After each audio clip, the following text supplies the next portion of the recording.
Mag-lecture muna ako sa'yo Luis Troha. Pakinggan mo para matuto yang maliit mong utak. Ito ang issue na kinasasangkutan ng Bureau of Internal Revenue or BIR at isang sealed box sa Kongreso ng Pilipinas ay pangunahing pinamamahalaan ng Section 20A ng National Internal Revenue Code or NIRC na kilala rin bilang Tax Code. Ang partikular na legal na debate na ito ay lumitaw kamakailan nitong Abril 2026 sa panahon ng impeachment proceedings laban kay Vice President Sara Duterte, kung saan ang BIR ay nagsumite ng mga talaan ng buwis sa isang selyadong kahon ngunit hinarang ang House Committee on Justice na buksan ito sa publiko. Ang namamahala na batas, Section 20A ng NIRC.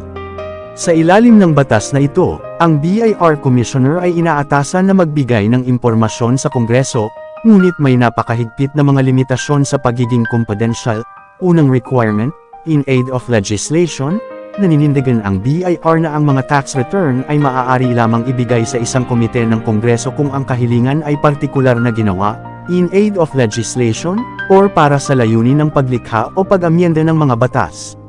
Ikalawang requirement, executive session, kahit na ang kahilingan ay sa tulong ng batas, ang batas ay nagsasaad na ang anumang impormasyon na maaaring makilala ang isang partikular na nagbabayad ng buwis ay dapat suriin lamang sa isang sesyon ng ehekutibo or isang closed door na pagpupulong, maliban kung ang nagbabayad ng buwis ay nagbibigay ng nakasulat na pahintulot na isa publiko ito. Ang kasalukuyang legal na salungatan, ang pagbubukas ng kahon, ay naging punto ng alitan sa konstitusyon sa pagitan ng mga sangay ng ehekutibo at pambatasan, ang posisyon ng BIR.